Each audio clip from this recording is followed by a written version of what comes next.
What is up, everybody? It's me, Rhoku, back with some more League of Legends content.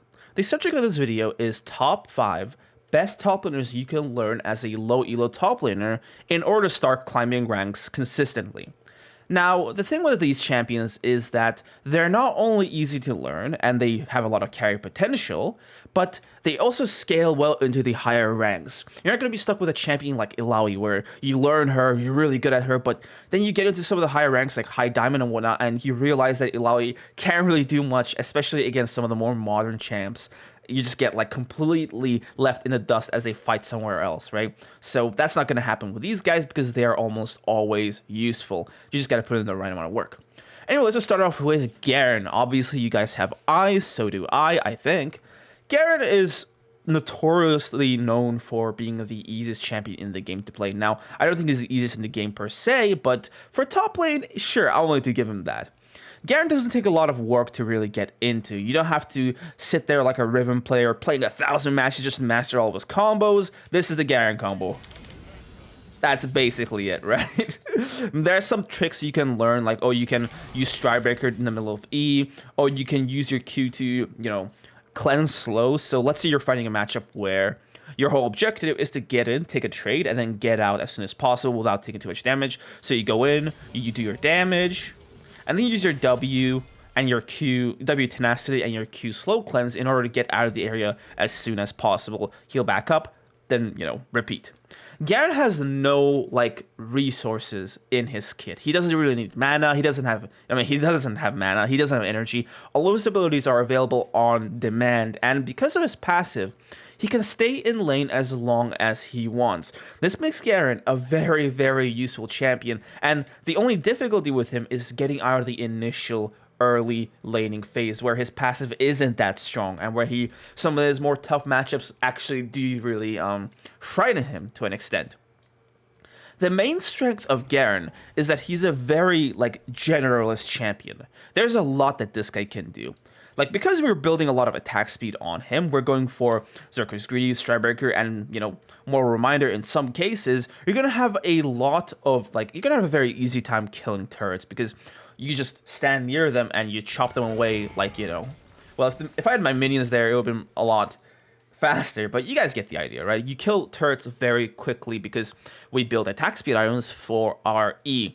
Garen is also quite durable, and that combined with his W and his Q move speed means that he's quite a tough person to kill. So let's say you're in a split push situation, right? And we have some wards around here, let's say, that the enemies are coming. You can very easily just run away from them with Q. And especially because we're going to be building things like Dead Man's Plate. Let's say we just cleared the wave here, we pushed away with the turret, they're coming, oh, let's get out of here.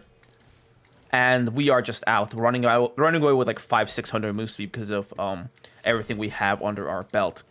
Garen is very, very good at wasting the enemy team's time. And if you are willing to play around with vision, you can just basically look at the map, see how people are rotating, and just sweep your way into a bush and surprise someone and one-shot them in one go. The great thing with Garen is that once you get going with some items, if you get the jump on someone, you can basically kill them in the duration of your slow. It doesn't even matter if they're they're really tanky because your ultimate is just going to help cleave them down no matter what. And his ultimate is also really useful in teamfights because if the enemy team has that one super fed champion, you can be the guy to put that super fed champion down. If they're squishy, you just one-shot them anyway, but even if they are a super fed bruiser type like a Darius or an Aatrox or anything that's meaty and they heal a lot, then your ultimate is the sleeper assassin you need to just put that guy down because your ultimate does a lot of damage. So let's go. You can basically execute someone with really high HP from a third of their health right here, right? And that's just insane for an execute from a third of their health, It's possibly one of the best executes in the game. It is single target, right? So you have to make sure to actually put it on the super dangerous guy instead of the 0-10 Nami or whatever. But, it's that choice is always there when you have powerful abilities for every single champion, and this is Garen's choice. Now, his disadvantages are that he's quite one-dimensional.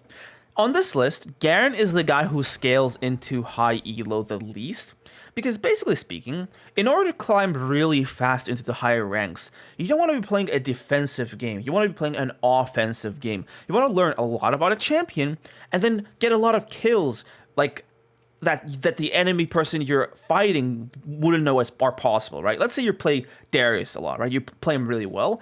You go for a combo or an all-in where you escape with like just 100 health, but you knew that you would survive that, you know? Like, just, you know, these kinds of fights will work out, so you go for them and you get the kills. Garen can't really do this. There's no outplaying he can do, because what you see is what you get with Garen, right? He's quite simple, he's quite elementary, you're not surprising anyone. Sure, if someone makes a mistake, you're gonna get a bunch of kills, but if they don't make mistakes, you can't really be offensive and force them into a fight that you can just outplay them and win due to your, you know, champion knowledge and just you knowing that, you know, you're gonna win that fight. Now, this doesn't become as much of an issue if you kind of admit the place that you're supposed to take into the later ranks, because basically speaking with Garen, your objective is to first get out of the early laning phase, because although Garen, like I mentioned, although Garen does have no resources, his sustain is quite pathetic in the earlier levels. Perseverance doesn't heal you for anything, so you're basically just expecting to like get poked out of lane and just like, it's just a nightmare trying to play Garen earlier on. Like, his HP regen is worse compared to someone like Sett, for example, right? So you basically, your goal is to survive the earlier levels. That's goal number one, right? You look for a kill at level 6 if you can, especially if you take Ignite. I took Glacierr for, you know, because I was playing Darius, but you take Flash Ignite, you go for a kill with Ignite at level 6, but if that doesn't work, whatever, right? And the thing with Garen is that the further in the game you go, the better he is in lane, because his passive just starts to kick in instantly. And when it does, what you can do as Garen is go in, take just stupid trades that make no sense, lose more HP than the enemy, walk back, and then just heal everything up anyway. And within like 10-20 seconds, you've basically won the trade. It's like having a health potion ticking non-stop. It's quite crazy. Even now, it's like 30 health. This is also great because if you're split pushing and you lose a lot of health, you can just back off and you don't have to recall. You can just back off, wait, and then get back into the split push and just go for turrets. You can even kill jungle camps while backing off because Garen's passive doesn't turn off when you're fighting jungle camps. So you can be an excellent split pusher, excellent time waster. Though you're not very good at 1vx fights, split pushing with Garen isn't about taking objectives or taking kills. It's about wasting the enemy team's time and disorganizing the enemy team's like position so you can go for a cheese kill through bush and then run away. Kind of like these kinds of guerrilla tactics. This is what Garen is great at. So in higher ranks, these things are given more priority. You're expected to put more pressure into lanes where, you know, just to like keep someone there. You're expected to go for cheese kills. You're expected to have a lot of good vision control and just roam around in the enemy jungle, trying to take camps, make life hell for the enemy because you can do these things. And if the enemy team does catch you, you get away, you heal up, and you get right back into doing it. It's like just the non-stop pressure that you can apply that just makes it impossible for some of the enemy team members to play the game, which is basically the strength of this champion. Anyway, that's pretty much it for Garen, me boy. Let's get into the next champion. The next champion on our list is Mordekaiser, the Murder King, his name translated. This guy is quite an interesting champion because no matter what happens, Mordekaiser is going to be useful because of how his ult works. Now, Mordekaiser is kind of like Garen in that he's quite easy to play. If you look at the stats, Mordekaiser does best in the lower ranks because of how simple he is to play. Look at all his skill shots, right? They're big, they're blocky, they're slow, but they cover quite a large area. So if we're talking about low elo fights where nobody's dodging anything, nobody's like anticipating something to like outplay it, he's gonna land everything, get his passive, and just go to town, right? It's not going to quite happen in higher ranks, but in lower ranks this is what happens, which is why he's the best champion there.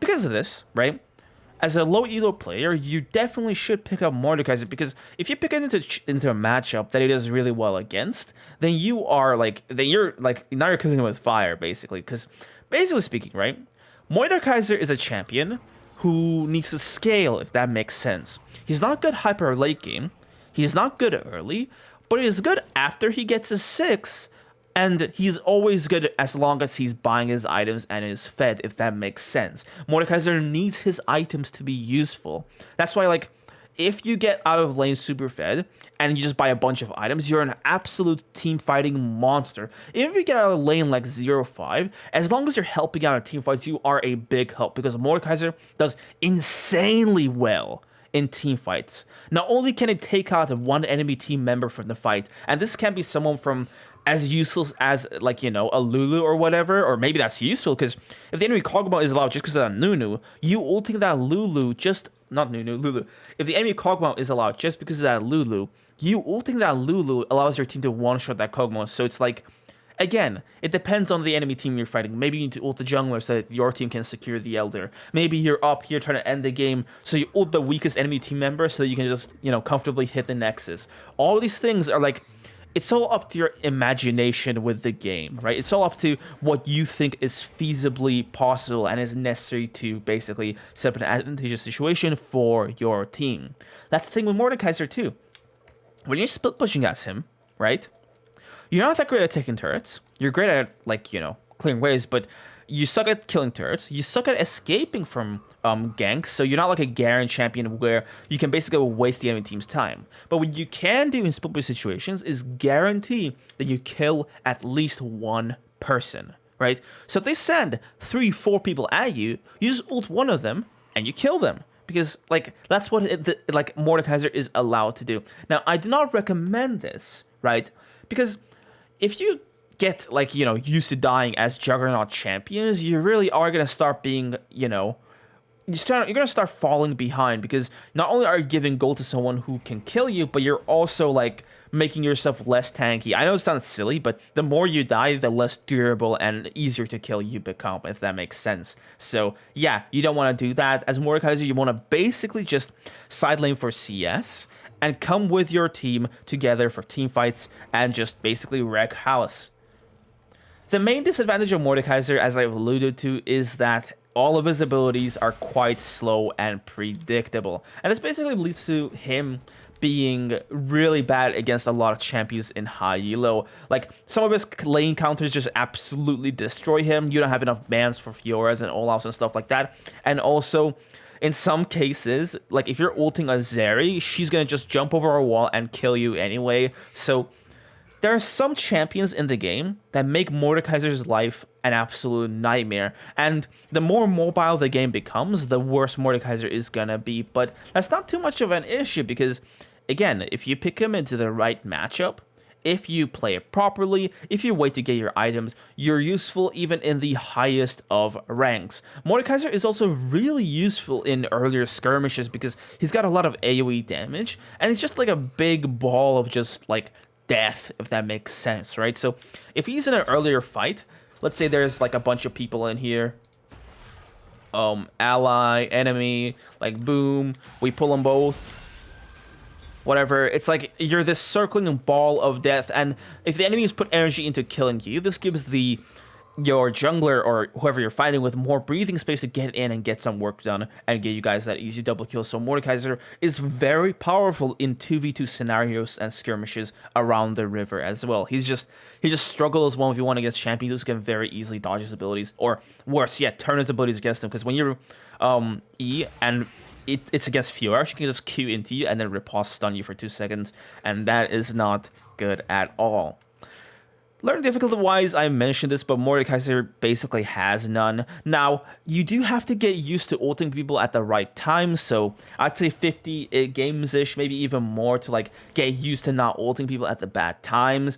Then you should get used to, like, how to use your abilities in certain matchups. That does take some skill as well. Not in low ranks. In low ranks, you can just basically pick him up for the first time and crush games with them anyway. But if we are talking, like, maining this guy into the higher levels, you got to have a few, like, a big chunk of games in. Let's be real. If you're maining Mordekaiser from low elo, you should have that already. In terms of, like, specific mechanics, there really is none. You can flash during Q.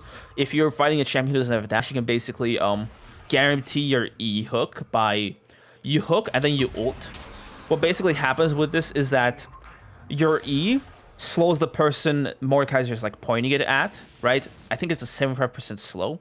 And during the animation where Mordekaiser is, like, pointing at them and then it transitions into the death realm, that person is slowed a lot. And his E kind of transfers into the death realm. So if you do it right, you basically, not only do you guarantee your pull, but you basically put them into the melee range for yourself so you can kill them really quickly in your death realm. The thing with Mordekaiser's death realm is that you have to use it properly, because if you use it just to engage, you're not going to kill the enemy. Because when you just use it max range to engage, you're basically wasting half your ultimate just walking to that person and trying to get your damage on top of them. Not even like killing them, but just getting to like half HP. You only want to do a max range ultimate if you have somebody, like some jungler or something like outside the ultimate, ready to instantly pounce on this guy as soon as they get out of your ult. That's the circumstance that you're looking to use your ultimate as max range for. Basically a pick, right? Let's say you walk in here, you walk into your own jungle, the enemy jungler is doing this, bam, insta R, and then your teammates who are mid lane or whatever, they can come in and, kill this jungler, right? So those are the kind of situations you want to do a max range ult in. But yeah, generally speaking, you want to ult when the enemy is a bit closer range. You want to get used to landing his abilities, and also you want to get used to not wasting Mordekaiser's W. This was an issue because I would constantly spam W to get that sustain, but then the cooldown's so long that you can't really do that much. You eventually need to just stop and save your W for big all-ins so that you don't get destroyed by your fioras and whatnot. Anyway, that is it for Mordekaiser, our big murder king of top lane. Let's get into the next champion. Alright, Olaf is the next champion on our list. Excuse me for the really ugly model, but apparently, I don't. Please update this model, right? Please. Anyway, Olaf, yeah. The changes to Olaf have allowed him to have a role in top lane. He's got a lot of great matchups. He's got a lot of good purposes to fill. And into some of his worse or not so good matchups, you can basically just survive until level 6 and cheese a kill with your ultimate. And once you get that, you can just snowball into oblivion and just kill everyone. Olaf is a very snowballing champion, and once he gets going, he can destroy everything and everyone in his way.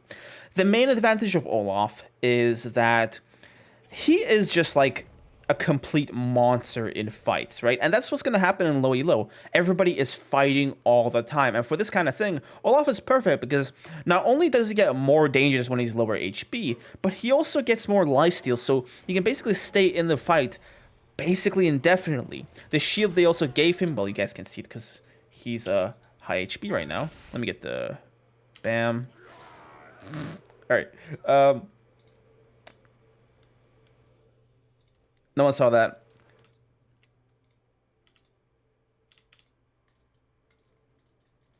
All right, there we go.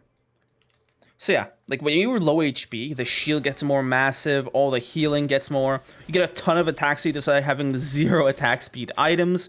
And this attack speed is going to keep being high because people are going to constantly hit you, right?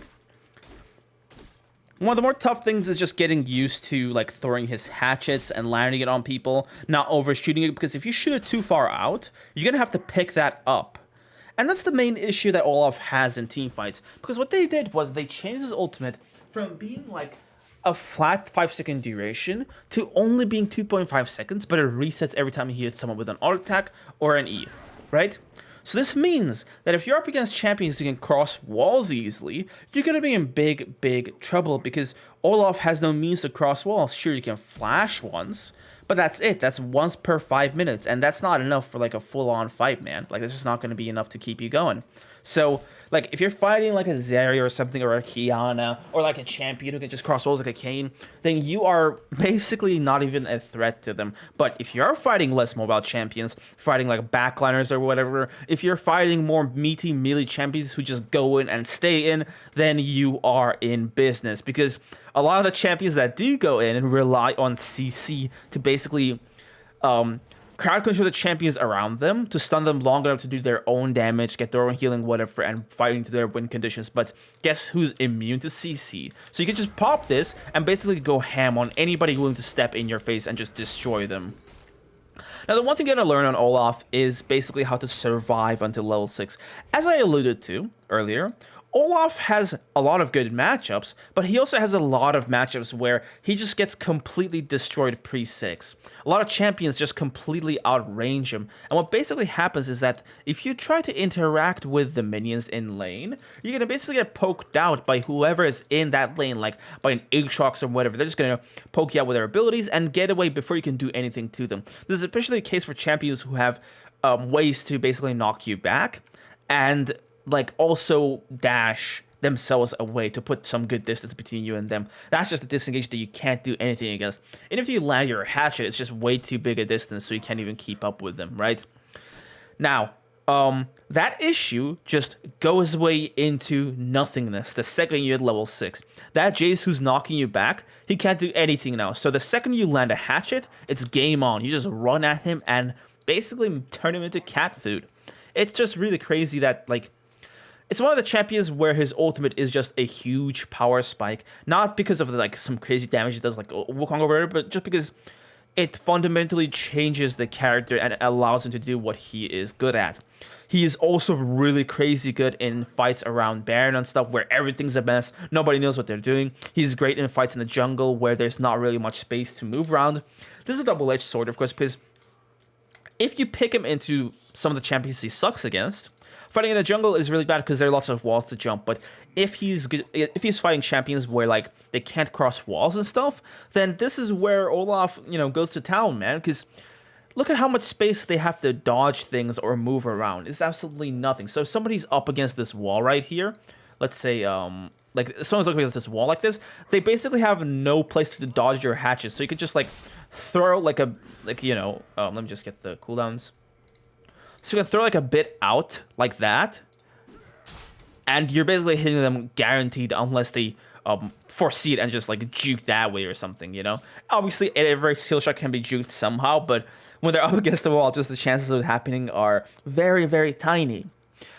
So then you kind of start to understand how Olaf scales into higher elo. In low elo, where nobody's thinking, everybody's just brain dead fighting, everybody's in everybody's face, you're gonna have a great time just killing everyone. As long as you learn to, land your hatchets and survive in lane, you are gonna stomp fights nonstop. And Olaf is one of those champions where if you just learn how to use your abilities and how to land your Q, you can basically win a lot of fights regardless of how smart that fight is. It can be the stupidest fight in existence and you'll just win it by the sheer miracle of you picking Olaf. Now in higher ranks, you can't go around picking Olaf no matter what.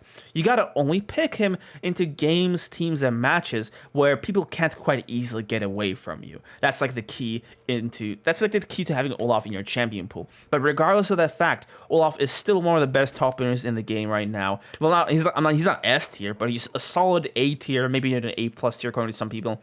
So yeah, he's a great pick. Just please play with him with a skin, because I don't know how much I can. just making myself look at this is just way too much. In terms of split pushing, he's quite decent because he's 1v1 is great, but you don't want to do that. You want to basically team fight with this guy because more targets means more targets to attack, right? So if one person flashes away, their teammate's not going to flash away, so you can basically keep up your ultimate and just hit them. But I mean, another weakness for split pushing is that like he can't really like if everybody jumps at you at the same time, you're gonna get destroyed on one shot, right? So like even if you are CC resistant, you are gonna get ground down pretty quickly. Whereas if you're with your team, you're gonna have some support from the champions around you to like, they're gonna hit the enemy too. So you're not the only target for the enemy team, which makes it a bit easier to survive. So I highly recommend you guys adopt more team fighting playstyle with Olaf while reserving side laning for just farming and matching enemy split pushers. Anyway, that's it for Olaf. Let's get into our next champion. Yeah. The next champion on our list is Trinity. Now, Trinity has had a rough time with the durability changes, but he's got buffed quite a bit, and now he's back to destroying top lane. Now, as much as some of the more OP champions, but he's still quite strong and very, very, very playable. Trinity's back, and he's been back for a while. The beauty of Trinity is that he exemplifies how important macro and farming is in a single champion. So not only is he like a bit easy to get into, not only does he scale into being a very powerful champion in high elo, but he's also like a really good teacher of some of the most vital lessons for top laners to learn, which is, you know, trying to lane properly, looking out for good trades, split pushing, paying attention to the enemy team's macros so you don't get caught, and also, most importantly, farming, right? Trinity is a farming champion where you just farm as much as you can, you become a monster, and then you start critting people into the next dimension. He is just a completely crazy champion once you get fed, once you get your items, but the skill of a Trinity player is getting to that point and fighting through the matchups. The advantages of Trinity are that he is basically one of the best split pushers in the entire game. He has insane mobility, he has tons of damage once he gets going, and the thing with Trinity's ultimate is that 5 seconds is a lot different than what it used to be. 5 seconds in old league was like nothing, right? It's just 5 seconds, but 5 seconds in new league is kind of like an eternity, right? A lot can happen in 5 seconds. So in 5 seconds, the enemy team could one-shot you like 3-4 times over, right? So it's like that 5 seconds is going to be really vital in split push situations, because if they throw like a 3v1 at you, you can activate your ultimate and take down at least one person with you. And this is just in cases where it's like they got a ton of CC and they're very anti-Trinity, right? In some cases where they're not that well equipped to face you, and this is especially the case of loyal, because in lower ranks, they'll send champions to like face you who aren't that useful into you. So you can just E right towards them, Gale Force, and then you just destroy them. And in some cases, you won't even need to use your ultimate. Trinity is great at diving. He's great at invading the enemy jungle, taking the camps and getting away. He's great at just wasting the enemy team's time, because his dash, once you like really get your items and stuff, it's on such a low cooldown, and it's such a massive distance too. So like, you can be here, the enemy team is converging on you, so you can just ult and cross a few walls, and you are home free, right? It's really easy to waste the enemy team's time with Trinity if you are intelligent about your macro, right?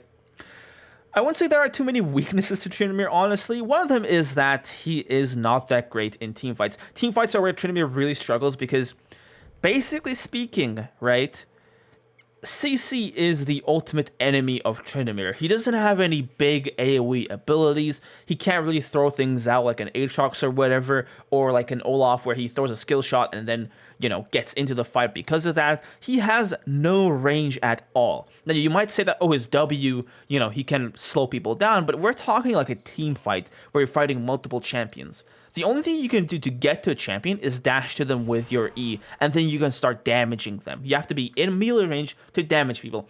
And this is quite difficult to do because some champions like your squishy ADCs, they're going to have Gale Force, some other champions like your mages, they're going to have a lot of peel, and it's not even considering the enemy tank supports who are going to be in your way, CCing you and stopping you from killing anything. Trinity can't just hit that support or whatever, but they're tanky enough to survive long enough to basically just, you know, make it so that, like, you're out of that fight once your ult's over, right? You're either dead or you have to retreat. And the thing with Trinity is that because of how squishy the Trinity's build is, not the Trinity, just Trinity, because of how squishy Trinity's build is, you typically are out of the fight the second your ultimate is over. You can't fight without your ultimate at all. So these are just some of those weaknesses. You don't contribute to team fights all that much, and you need to have your ult up and to have a really good macro like predicted flank to get a lot of work done. So that's kind of like the weaknesses of the champion. You're kind of a split pushing monster, but again, if you're not split pushing, you know, your team fighting is not that good, right? You're obviously going to get outclassed by a lot of other champions, and especially in low elo, like in low elo, the meta is to just brain dead nonstop fight, and with Trinity, it's like, although that's good once you get fed, you don't want to just brain that nonstop fight like before you get your items, because you're just hamstringing yourself and stopping yourself from getting your power spike. So chillax, farm your enemy top laner, kill them undeterred, go back, don't, you know, take too many risky fights or whatever, and scale. And once you've scaled up, man, you are good to go, because you're going to be tearing up everybody. like taking turrets, wasting time, and killing 1-2 people that they send to you. So yeah, Trinity is the best split push champion. He should be played as a split pusher, and like that's just his purpose, man. And like having to learn how to split push is like a difficulty of the champion, because mechanically the champion itself has no really entry cost that much, right? I mean, you're looking at no skill shots, the E is super easy to land, even the E flash thing is like really easy to do, like to begin with. It's just auto attacks really, so you just got to learn how to like move between auto attacks. It's not that difficult, is it? You gotta basically expect the enemy's damage and know the champions like well enough to ult when they're about to kill you. These things, like, they're kind of numerous, but it's not really anything challenging to learn. The challenging part is surviving in lane, because Trinity does have a lot of matches that make life a nightmare for him. So your job is to basically survive against them long enough to the point where you can get going and just, can go to the enemy jungle, kill things, and just be a monster. So that's like the difficult part of the game, surviving against them. And the second difficult part is having a really good macro, because again, Trinity is a split pushing character. I've said this like 50 times, I'm going to say it again. You got to know when the enemy team is coming at you. You got to know where enemy team members are, so you can go in there, set up cheese kills, or kill the jungle camps, or go for flanks. You got to know where the enemy team players are, or have a good guess, because otherwise you're not really using this guy's power properly. So that's another part of the entry cost into this champion. But the good part is, if you learn Trinity from low elo and just keep him with you, like, as your skills with the game get better, as you get better at macro, you're going to be able to play Trinity at high elo as well. There are numerous examples of high elo Trinity players. There's like Rangers as an example, right? It's like there are people getting a lot of LP with this guy, and you can be that guy too if you learn enough, if you're talented enough, you got the dedication, all that good stuff. So yeah, Trinity is a great champion to pick up. Like, if you just are looking for someone who's a hyper-scaling, split-pushing monster who can crit people into... Who can just one-shot squishies, that's just basically it, right? Who doesn't love one-shotting the enemy jinx? Anyway, that's pretty much it for Trinity. Let's get into our next champion. Last but definitely not least, we have Darius, the Hand of Noxus. Now, I'm not biased in saying that Darius is the best champion to learn for loyal players. I really am not, and this isn't like some conspiracy from me to like get people to learn Darius so I can have more views on my videos. Nothing like that. Factually speaking, Darius is one of the best champions in the game to learn, because he is very, very, very overpowered. Now, I'm not saying that like Darius is usually overpowered, even though he's quite strong, but Riot has basically kept him really strong, and a nerf doesn't seem to be coming to him in sight. So if you're looking for the perfect time to play this guy, now would be it. Darius is doing amazingly in solo queue in almost all ranks. He is great. So let's get right into the strengths and weaknesses of this guy. The advantages are that Darius is a monster in just BS fights. The thing with Darius is that he has a lot of, like, you're not going to be great at him if you just learn him, right? There's a lot about him that you have to learn in order to get better at him, right? Like landing your Qs, landing your Es, all the combos, all the animation cancels. These are the things that, not all, just the one animation cancel, but using it effectively. These are things that you got to learn on Darius to basically play him perfectly. But if you have the mechanics of Darius down to perfection, you're basically guaranteeing that you're going to win the majority of the fights that you participate in by just playing Darius properly, mechanically, right? The thing is, in low elo, players don't play the game properly. They constantly just put weaknesses, they let you have free Qs, they don't kill you fast enough, they leave you alive long enough for you to get that miracle Q. So what you're looking at is that by just playing Darius properly, you are going to win even the stupidest of fights. Even the dumbest of fights, and then just mega fed and kill people without even thinking about it. Like, seriously speaking, this is no joke. If you get mechanically great at Darius, then you can basically just stomp lanes and stop fights until diamond, essentially. Like, seriously, you don't have to learn anything else about the game. You can just brain dead, just learn a bit of wave control, and just get mechanically good at Darius, and you will be just like unstoppable on your way to diamond, because that's just how the champion is, right? The champion is great at BS fights where nobody knows what's going on, because those let him land his Qs, get his resets, and kill everybody. That is the strength of this champion, and that's what you want to basically abuse, right? So if you're looking for a champion that you just want to like constantly fight with, is super fun, then Darius is perfect. Split pushing wise, Darius is not that great in terms of like what he does compared to other champions. He's great at killing turrets, right? He kills turrets really quickly. But his main issue is that if he does like have to fight multiple people at the same time, then he's not going to do well, because multiple people mean multiple sources of CC, mean multiple sources of damage. So these are kind of Darius's weaknesses, right? CC and a ton of damage. He just gets one shot because Darius is not a tanky champion. He's one of those, like, he's not one of the squishiest champions in the game, but Darius has no tank mechanics in his kit. All he has are his base stats and his Q, which, you know, is a conditional heal, but let's just say that a lot of people are not going to let you land your Q in higher ranked games. You're going to have to guarantee them with CC, with your E, with your W, all that good stuff. So, yeah, playing Darius comes with its own kind of difficulties in that once people know your tricks, it becomes harder to fight them, right? In higher ranks, like, you really are just looking for like fights with your jungler and stuff to just destroy the game and get fed, because with Darius, if you get weak-sided, then you're not going to have the best time, because Darius is jungler food as well. So that's another weakness for high elo.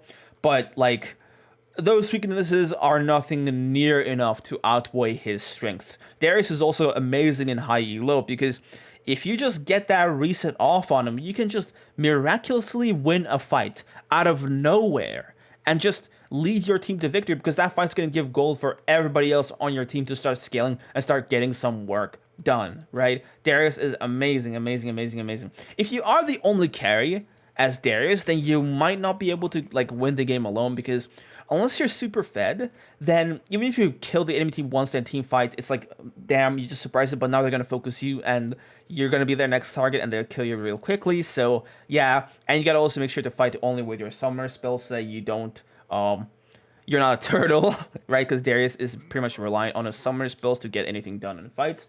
But once he has his like summoner spells, Darius is an absolute demon in team fights. So it's like, again, man, Darius can turn teamfights around by himself, which is basically just, it means that if you are just fighting a random teamfight in silver or gold, whatever, this guy and proper mechanics are all you need to just win that for yourself. So at an entry cost of like 1-200 games, you're looking at a champion that can carry you out of low elo. Now, I have been asked that, you know, hey, Darius does have a lot of great stats in some low elo ranks, but why does he have really bad stats in the lowest of ranks? So let's just go into u.gg here, right? Darius. So platinum, I'll go through the ranks. Challenger is doing great. Grandmaster is doing great. Master, diamond, platinum, gold, silver, B tier. Okay, not bad. Bronze, D tier. Iron, D tier as well. So is Darius just bad in low elo? No. Do you know why Darius sucks in the lowest of ranks?